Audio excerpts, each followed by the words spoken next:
wanted to know if there was other ways of serving. Glad you asked. Enjoy this famous Yankee meal. Dine tonight as true New Englanders do, straight from New England, B&M brick oven baked beans and B&M old-fashioned New England brown bread. To make it a special feast, serve the beans piping hot in cornucopias of ham. Thin slices of boiled ham, rolled and fastened with toothpicks. B&M corn relish gives a final appetizing touch to the meal. Hear that, Mom? I can't wait for dinner. And our listeners can't wait to hear about those crazy Knapowitz sisters.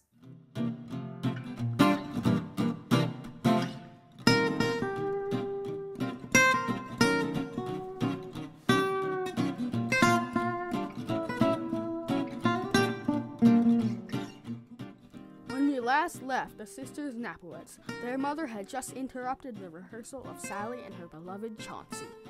I do love him. That's not important. Yes, it is. No, it's not. Yes, it... May I continue? Sorry.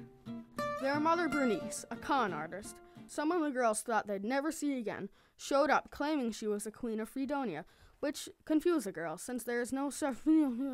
Now, let's simply tell the story, shall we? I am stating the truth. Now, such a talented, attractive speaker such as yourself knows exactly what is needed. Oh, what? What were you saying now? While Chauncey waited patiently with his sister Jerry and the minister by the altar, Sally was in the powder room, pulling herself together from the shock of seeing her mother again, and Francis and their mother Bernice were having a talk in the private room of the church. Mother, what are you doing here? How did you find us? What do you want? And why did you say you were Queen of Fredonia? 1, I'm here to see my daughters. 2, I have my sources. 3, I only want my family due. And 4, if you two are princesses, then I must be queen. Queen Bernice has a glorious tone to it, don't you think? Me, the Queen of Fredonia. God help the orphans. This is our chance to really make it in the world. Money, status, I can't wait to move into the Duke's castle. You are not invited, Mother. This is something Sally and I have done. I taught you every trick in the book, and this is a perfect scam. I'm proud of you, Francis. You always did take after me. I'm not like you at all, Mother. Chauncey and Sally are in love. If riches come along with it, all the better. Yes, the better for all of us. Now, I've been busy this last week once I heard that this was happening.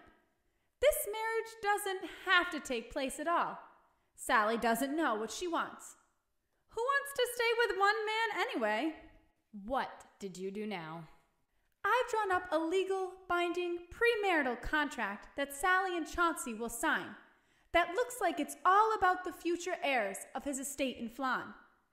But in a few key places, it really gives all the money to Sally, without her having to actually go through with the ceremony. He signs it, and we're rich, rich, rich! You called? Reverend. That's Reverend Richard. Everyone calls me Rich. Oh.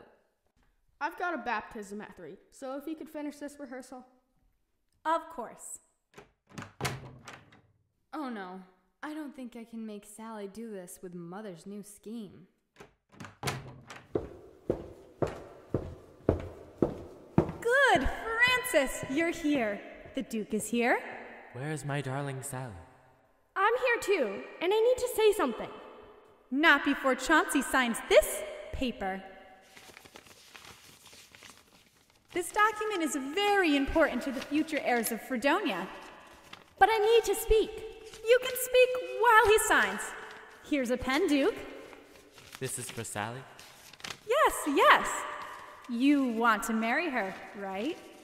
I want to marry her with more desire than the sun for the sky. Here we go, then. Okay, well, I think I should start in the beginning, where we first met. There's no time for that. Right on that line. Yes, sign there. Oh, I might need my glasses. Now, which pocket did I put them in? Oh, they're still on my face. Yes, yes. Now sign there. I didn't mean to lead you into believing anything more than who I really am. This pen isn't working very well. I like to sign things with strong ink. Oh, what do I do now? Here, I've got another. Strong pen in my purse. Just a simple girl from Fredonia. I really am from Fredonia. This one always works. Just sign it quick. I do take care to have fine penmanship in all matters. No rushing fine calligraphy. But you see, Chauncey, my sweet Chauncey. Yes, yes. There. Put your mark right there. I'm from Fredonia. Here's But our future, my sweet. Stop, Chauncey. Don't sign that paper. Pardon? Nobody better put their hand over my mouth, or I swear I'll punch their lights out. Francis, I need to say something first. There is no kingdom of Fredonia! Dude, this is a mess.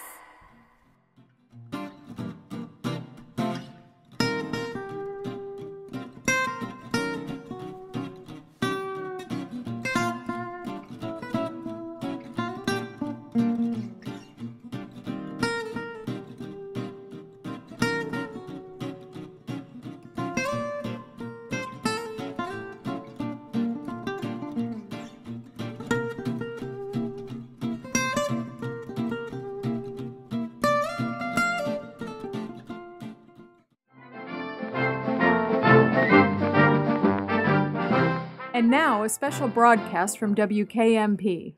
Our president, Franklin Delano Roosevelt. I love the First Lady, Eleanor. She came to my school and I read a poem.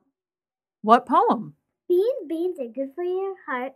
Beans make you Let's smart. go right now to FDR's Fireside Chat. What I am about to say to you, members of the Young Democratic Clubs, is precisely, word for word, what I would say were I addressing a convention of the youth of the Republican Party.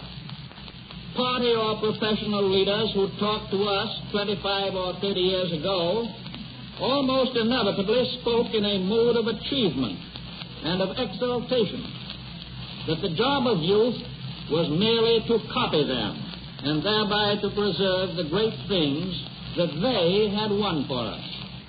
I did not know then of the lack of opportunity, the lack of education, the lack of many of the essential needs of civilization, that all these existed even under the very noses of those who had the advantages and the power of government in those days.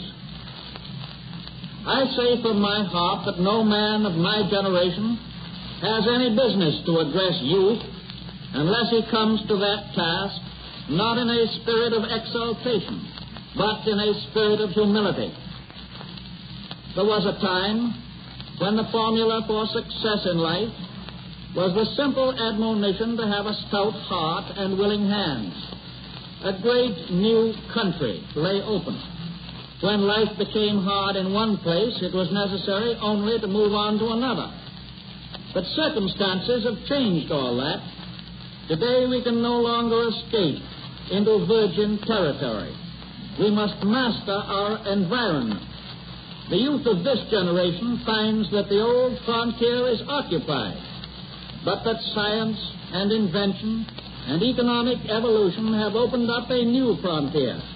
A frontier not based on geography, but on the resourcefulness of the men and women applied to the old frontier.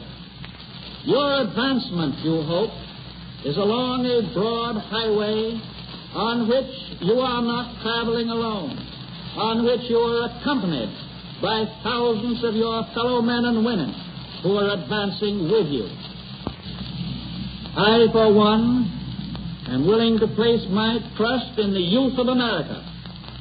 If they demand action as well as preachments, I should be ashamed to chill their enthusiasm with the dire prophecy that to change is to destroy. Rules are not necessarily sacred. Principles are. The methods of the old order are not. as some would have you believe, above the challenge of youth. Let us carry on the good that the past has given us. The best of that good is the spirit of America. And the spirit of America is the spirit of inquiry, of readjustment, of improvement. Above all, a spirit in which youth can find the fulfillment of its ideals. It is for the new generation to participate in the decision and to give strength and spirit and continuity to our government and to our national life.